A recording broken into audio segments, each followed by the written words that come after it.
everybody. Welcome back to another episode of Real Results with Coach Joe. I'm your host, Coach Joe Villegas, and this is the program where we help you to improve your health, increase your wealth, and live a more fulfilling life. And who better to help me with increasing your wealth than Kurt Baker. Kurt, how are you today? Excellent, Joe. Thanks for having me on the show. Appreciate it very pleasure. much. I'm excited to have you here. This is going to be a good time today, for sure. Absolutely.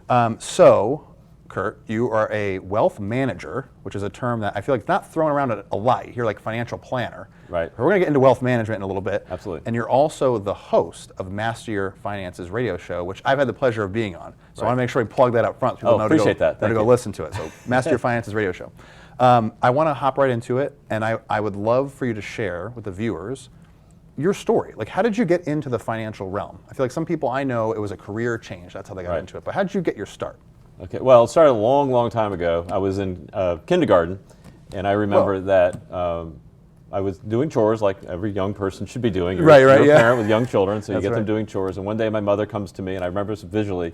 She gave me a quarter, and she goes, "Here you go, Kurt. Here's your allowance. We're going to start you with an allowance because you're doing your chores as you're supposed to. So we're going to start giving you an allowance." And it just somehow that just intrigued me. I don't know what it was about it. I go, "That's really cool." So okay, I can take this. To me, that was an avenue to do things. I didn't know what it was going to be. I go, "This is something now I can go do something on my own with." That's so cool. And so I became like almost an instant saver because I was just really intrigued with the idea of having finances and just building it up and doing my work and getting my allowance. So then around middle school, I had been saving up my money. So what I did is I found out I could purchase greeting cards wholesale, and then I could go around the neighborhood and sell them retail, and I could actually make a profit. And so I thought that was cool. So here I am in middle school running around, and looking back, I'm kind of surprised my parents let me do this. Better than chores, I guess, right? Threw my little greeting cards in my little box that I made, and I fixed it up nice. I painted it, I made it look really nice, and I had my little order sheet. So I went around the neighborhood, greeting people and showing them my cards and all that good stuff. And so it had limited success, let's just say. I had greeting cards for a few years afterwards, but I learned a lot. I learned about like interacting with people and actually when you sold the cards and how that all worked. And I thought that was very interesting. So I was very much on the path of like, I liked business. I liked being a young entrepreneur. A business owner, quote unquote, or being an entrepreneur. Yes, absolutely. So when I got a little older, going to college, going to high school, going to college, I started thinking about, well, how do people accumulate wealth? And with doing research, I found out that those who accumulated wealth, the majority of them owned real estate. So I immediately became very interested in real estate. Started studying real estate, started going to seminars, doing things like that. No webinars back then. No. So I started going to seminars, reading books, things like that. So I ended up going to the Merchant Marine Academy in Kings Point, New York, and I graduated with a marine engineering degree, and I went to sea. So I was a marine engineer sailing at sea, and I was really, the whole idea was I was going to save my money up, invest in real estate and things like that. But while I was there, I actually met some people who were also knew what I was doing and what I wanted to do, and were interested in my plans to invest in real estate. So ultimately what ended up happening, I worked for the Merchant Marine for about 13 months. I ended up going out on my own, creating a real estate investment trust with some money I'd saved up plus money from other people. So on my 23rd birthday, I created a real estate investment trust. So that was my first official entity that was an agreement and everything like that. So from there, things started growing, and I created a couple other businesses along the way. But where things kind of changed for me, people had asked me like to do things for them along the way because they saw what I did as a business owner and investing and things like that. What happened to me on Mother's Day 1998, my mother passed away. Oh my gosh, sorry. So my brother and I went out to Las Vegas to see, obviously try to handle her estate and things like that. She was young, she was only 59 years old. Oh my gosh. She'd done pretty well investing. She'd been written up in like the local Las Vegas, paper about how she'd done well as a school teacher investing and how she'd done a really good job. But when my brother and I went and started going through her finances, we realized that something didn't seem quite right about her finances, because based on what we knew about her a few years before and where she was at now, it didn't make a lot of sense. So we call up, we couldn't reach the advisor, right? So we called up the broker, and it was like, oh, well, he no longer works there, and we can't discuss it. What? So we're like, whoa, okay, this is the problem, right? So what we ultimately realized that he was essentially utilizing her assets to enrich himself as opposed to watching out for her. Oh my gosh. So I really became passionate about like defending people's wealth. People who work hard, people who invest, people who do things. So I knew at some point I really wanted to be involved in this because I felt it was very important, and I read stories and things like that. You'd heard about these things happening, but when it happens to you, then it's real, right? Then it's very clear, laser focused, like, okay, this needs to be resolved. This is a problem. An institute, a systemized problem. This happens a lot. So ultimately what happened is I opened up investment firm, and I became that. And I started with some of my clients, people that I'd known over the years, Right. became my first clients, and high net worth people. So I ended up gravitating towards high net worth people who were business owners, because that was kind of my my secure journey, kind of. Basically, Yeah. right. So I understood the business owner very well, Right. and I understood high net worth people pretty well. So the idea was, okay, what do we do, right? And you pointed out before, like people call themselves financial planners. What people don't know, wealth manager, that is not a regulated term. Right. In fact, about half of those who are advisors out there, regardless of what their background is, Right.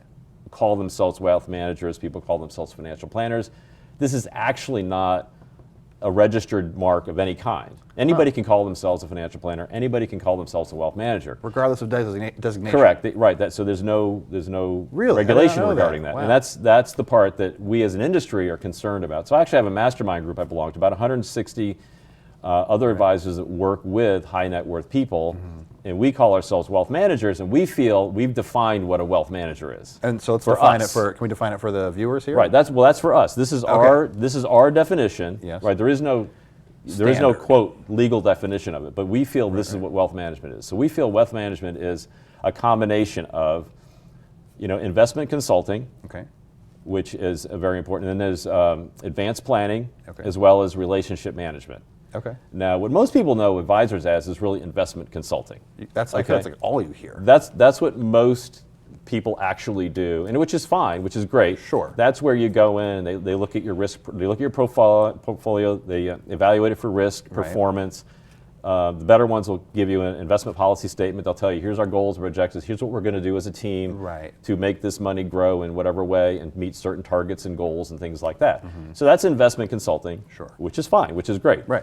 But we feel wealth management actually is much more than that. So in addition to that, what we do is we actually do advanced planning, which is really, about, you want to do more about wealth enhancement, right? So that's more of the tax management and then the cash flow management. How do you actually manage this for efficiency? Okay. Because we're dealing with much more complex situations. Right. This gets more complicated, right? It's not just where you put your money.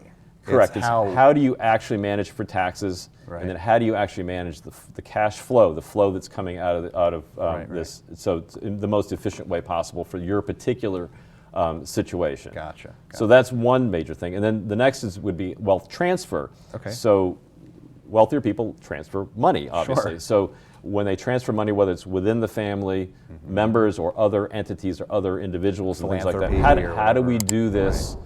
How do we do that efficiently based on your situation and the place that the money is actually going to and things like that? Gotcha. So how do you transfer it effectively and efficiently and maximize what you're trying to do?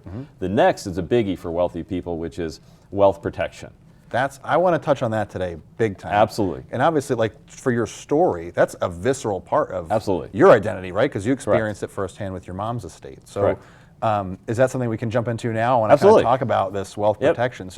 So let's kick it off. Like, where can people start just in wealth protection? I feel like I don't even know I've heard that as like a formal term. Like I'm not going to Google like, how do I protect my wealth? Like I'm going to talk to a professional to do it. Correct. But most of them are just doing investment advising, right? So Yep. where do we begin? Where do we start to protect this hard-earned money? Yeah, so we want to keep your money from being unjustly taken for you, so Yeah, basically, right. right? So 100%.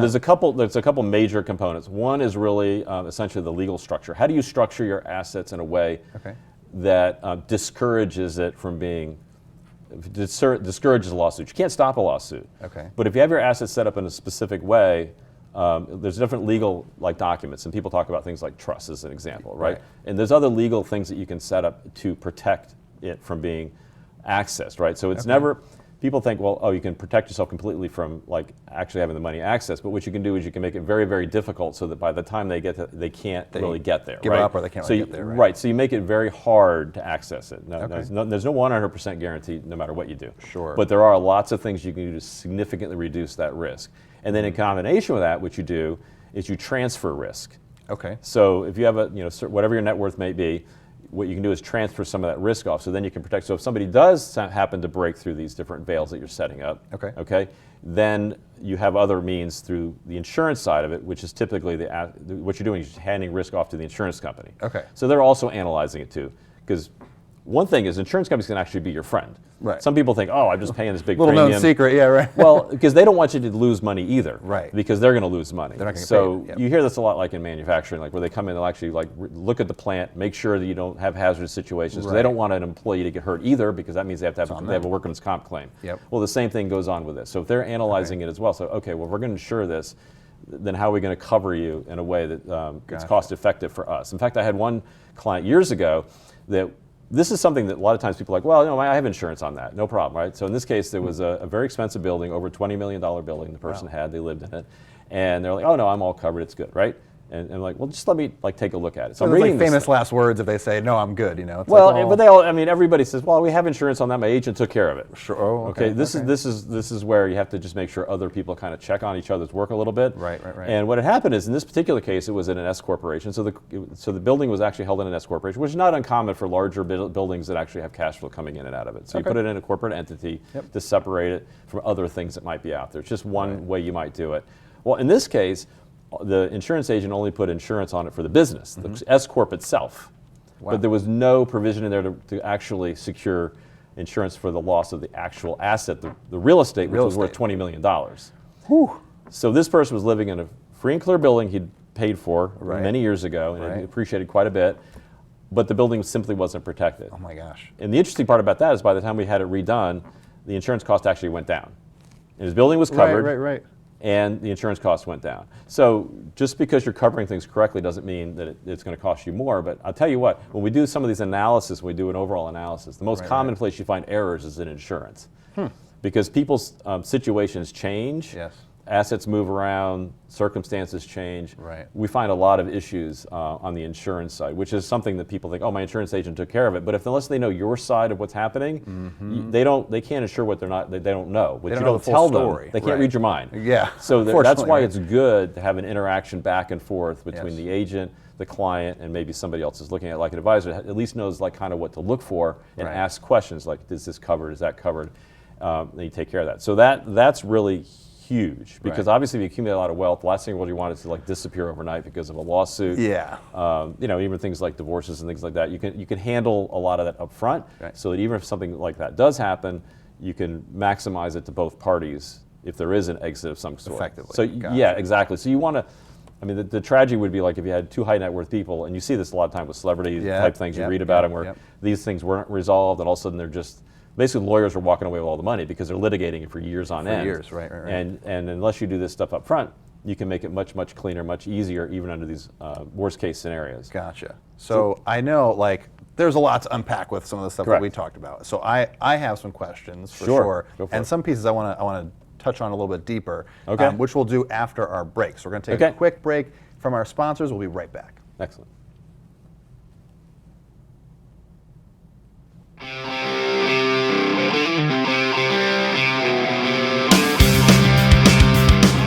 I'm Bob Hocherdle from Kings Road Brewing Company. I'm here to tell you about a brand new show on RVN television called Cooking with the King. Each week, we're going to taste and sample some of the best beers the Kings Road Brewing Company has to offer. And we're going to talk to area chefs and restaurant owners as we pair our beer with their signature dishes. We're going to teach you how to cook and eat like a king. Cheers.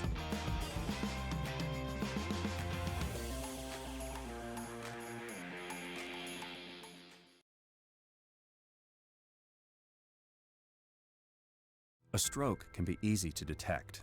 A loved one can't speak, perhaps they can't move. But there's another sign of a stroke that many of us can't see. It's called spatial neglect, and it can occur during or after a stroke, causing distorted visual movements. Fortunately, there's a solution by using optical prism technology during rehabilitation. If you or a loved one have experienced a stroke, ask your doctor about spatial neglect.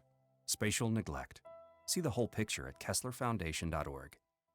Are you burned out, disenfranchised, disengaged, extremely distracted? Do you feel that you're lost in semantics, over-leveraged, overwhelmed? My name is Lisa Fratelli, and I have a show on RVN TV, always streaming. The name of the show is The Neuroscience of Wealth and Well-Being. The intention of this show is to explain how you can get back to homeostasis, flow states, creativity. It's highly correlated with happiness and well-being. So you can get out of overwhelm, get out of burnout, not feel distracted, and get back to your life. You will hear from experts who will get you back on track so you can enjoy your life again. RVN TV, we're always streaming.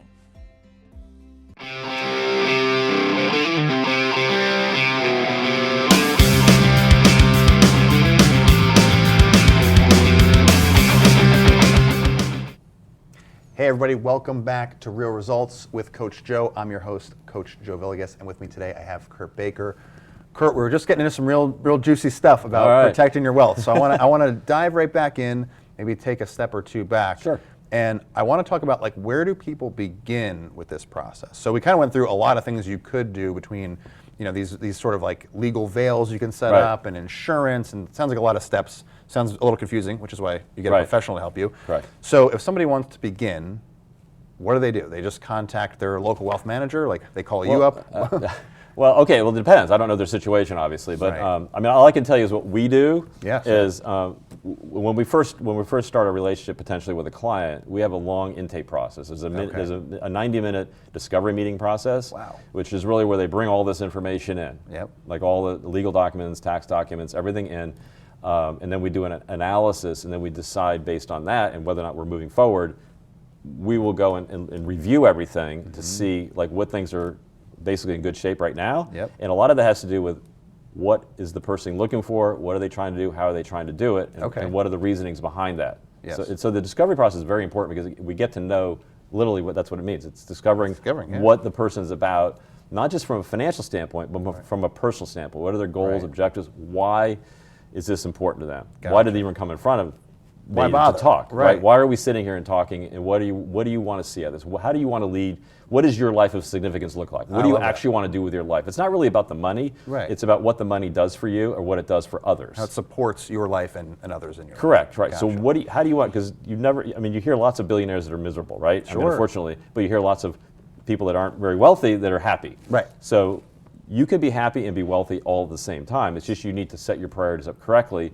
And that's part of this process to make sure that all of this is in place in a way that if you're a business owner, you can run your business and you can do the other things, whether that's spending time with your family, whether it's traveling the world, whether it's some charity you feel passionate about. You can balance all this out in a way that actually makes your life more fulfilling. And that's really what this is about, is setting up your life in a way that the finances are kind of that engine that lets you kind of pull the train along all these things you want to do. And that way you don't miss out on things. You don't want to be on your deathbed like, I wish I'd spent more time. You know, nobody says, I wish I spent more time at the office. They say, I wish I had spent more time doing X, Y, Z. Well, no, you can set it up now so you can spend more time doing those things that really matter to you. And that's the key. And that was kind of the joke my buddy Ryan and I were talking about, where it's like, you know, I've never seen a hearse with a roof rack on it. Like, you don't get to take it with you. So how do we maximize our time and our abilities here with what we have going on? And I go back to it, but I love that term of like wealth protection. Because you spend all this time, like, how, you know, people go to work for 8, 10, sometimes 12 hours a day, and maybe they're scrapping and saving and do what they have to do, but God forbid it disappears because of some unforeseen circumstance. Like, that's terrifying. So you talked about this intake process, which is really cool because it has a lot of parallels to like the fitness world. Like when we have a client come on for health and wellness training, we do a huge intake and we talk about all their aspects of their life, not just physical, nutrition, sleep, stress, what are your goals, why are you here, what's the point? So it's cool to have a lot of parallels, which I like that a lot, obviously, biased opinion.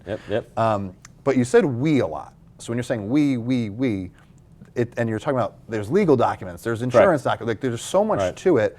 It sounds like obviously one person alone probably shouldn't be managing the whole There's many people involved in the process, so for sure. Talk me through that a little bit. Like, it sounds like when you do a wealth managing, you're sort of orchestrating a whole team. Well, that's the third part of the wealth management process. Well, let me just throw in the last of the four items that were under advanced planning was also charitable giving, and I'll just say real quickly, that's just how to most efficiently give your money to whatever charity or causes that you care about. So those are the four pieces of the advanced planning. What you're talking about is really the relationship management side. So there's really two major pieces of that. One is the relationship with the client or the client's family. So it's just making sure that all the plans are in place, that everybody understands what the plans are. Right. And that's not just the immediate family, that's going up a generation, down a generation, wherever the money may flow if something were to occur. And how do So you everybody disseminate that? How do you tell everybody? Well, many times you'll have family meetings, right? So they bring everybody together. So a lot to of times, the office? Or correct. is it just Oh on yeah, their well it own? depends. It depends. Okay. I mean, they may be all over the country. You could do them now. You can do by Zoom. And things Yeah, like that. right. So what you do is you want to make sure. See, sometimes you can put the greatest plan in the world to place. Yeah. But if something were to occur, or mom or dad were to pass, or both were to pass, and they have plans, they want them to flow somewhere to the children, to the parents, to whoever wants to go to charities. Right. You want to make sure that people that are involved in that already know like what's going to be expected. Right. What is going to happen should these occurrences happen. Gotcha. Now those are sometimes a little tough to get started, but once you understand that how it helps the family, you essentially try to create these family meetings, because the more that everybody knows about what's happening, Right. the better it's going to execute when the time comes. Yes. So that's the key. That's one of the keys to relationship management. So it's not just the ongoing, do we want to meet quarterly or monthly or semi-annual, whatever the case may be. So everybody has different preferences on how often they want to integrate or talk to their advisor about things. Yep. Of course, anytime there's a major life event, you always want to consult with your advisor. Totally. But so that's part A of the relationship management. The part B is really is the virtual family office, and I'll explain that a little bit to you right now. Yeah, so please. some people are familiar with a family office. Family office is really designed a while back, and right now that would be for like an ultra high net worth person. That's Okay. somebody considered like 250 million and above, as an example. Okay. So people that There's have a lot of those viewing the show, I'm sure. So correct. these are good. So I'm sure that you Yeah, never probably know. know. Who knows? Yeah. So you never know. So Never say never. So people that have ultra high net worth, what they do is they literally hire or they contract with different professionals and consultants specifically to what their situation is. Let's say I own a yacht, as an example. Somebody needs to manage this thing. Right. So you'll have some contract to manage that. You'll have attorneys on board. Like, let's say I have a lot of real estate. Right. Let's say I have several businesses. Let's say whatever the case may be. So they'll piece all these things together. It's very complicated. If you work out this chart, it's going to be this big complicated chart about how different people handle different pieces to that. Okay. Well, I'm dealing in the high net worth category, not the ultra high net worth. So the high net worth category, they would like to have the benefits of that, but they can't necessarily afford to hire all these people essentially Right. full time or Gotcha. on a retainer type basis. Right. So we've done with our mastermind group, we put together the virtual family office, which is Very where you cool. put together 30 plus experts Yep. covering various areas of expertise. So Wow. depending on whatever occurs or what situation may come up, you have someone to access. Specialist who, yeah. Correct, and you're essentially on a preferred status because you're dealing with 160 other advisors around North America that all have high net worth clients. Right. So they will return your call, so to speak. Sure, And sure. so you will get access to these people, and that way, if you do have something specific that comes up, like let's say you're getting ready to sell your business, as an example. Well, you don't do Yeah. that all the time. This may be Right. something that's coming up. Let's say there's something very specific about it where you might need a little bit extra expertise Yes. to make sure this happens efficiently. Totally. Because a lot of times there's tax loss. I mean, through taxes you lose money. Yep. Like if you don't do this correctly, if you structure your business sale up front the right way, Right. you can mitigate the taxes significantly. A lot of people don't understand that. So planning for something like that is very important. Yes. So this is where you bring in the experts. So that's Bring in a where. coach. You got a coach. Right. Yeah. Well, basically, so when we do the virtual, in the virtual family office, what we're doing is we're coordinating all those people together. And as I spoke to you before, as I said to you before, is you have to have them all talking to each other, right? The insurance That's so agent important. needs to talk to the attorney, needs to be talking to the CPA, needs to be talking to whoever the other specialists are involved. Right. So that way you have a coordinated effort. And that's a little bit different than what you might be used to hearing out there. It's like, Right. like what'll happen is, let's say you talk to your advisor, hey, look, I need a referral, right? They'll refer you to somebody. But they're not. But then that's yeah. where the coordination ends. Yes. And now you're kind of expected to do that, where as a wealth manager, really, in our definition at least, Right. really they act kind of like as the chief financial officer of your family. And you're coordinating the team. You're Correct. writing the playbooks. You're getting them together and doing it all. Correct. So all of that is that's great. basically this feedback through the expertise of the wealth manager, like you had your own expertise, Mm-hmm. so you can see, and you just kind of help. Like you don't have to be necessarily the smartest person in the room. You have to know how to have the smartest people in the room talk to each other. Exactly. Right. Right? Get maybe And that's, along that's a little bit. famous thing. My father once told me that. He ran the Atlas Centaur program down to the space program for a Yep. while. And he goes, yeah, my dad's a pretty smart guy. But he was like, yeah, you just have to know how to get these guys to talk to each other and gals. Right. And you'll get the problem solved. You're good, yeah, That's yeah. kind of the same thing here. Is that your wealth manager, yes, they have understanding and they know what's going on. Right. But when you get down to the minutia of exactly how to execute, then you're going to need the attorney to write the legal document. Then you're going to need the specialist to tell you exactly what's the best way to do things today. Right. Because as you know, things like, I think the IRS code's like 70,000 pages now, and it just keeps growing. And as your situation changes, Right. somebody needs to be an expert at whatever part of that code or whatever area that we need to access. Right. Somebody needs to know currently like what's the best way to do that. And that's where you bring in your specialists and your experts to make sure it executes the best for you and your family. So I love that concept of like having a team behind you. So obviously having one person to coordinate is very helpful. Right. But I think that's kind of like part of the message today, right? Is like you hire a coach to help you or a trainer to help you at the gym. Like you should absolutely have somebody to help you with your finances, protecting it, growing it, and being able to efficiently give it to your loved ones or philanthropy or what have you. So I think this is fantastic. So Kurt, if people want to learn more, where can they find you? Well, if they want to learn more, they can go to cwmi.us is our website, or you can call me directly at 609-716-4700. Fantastic, awesome. So Kurt, thank you so much for coming out today. It was a pleasure having you along. And for those of you watching at home, you can always go to resultswithjoe.com as well for additional free giveaways and downloads. Sign up for our newsletter, and we'll catch you on the next episode of Real Results.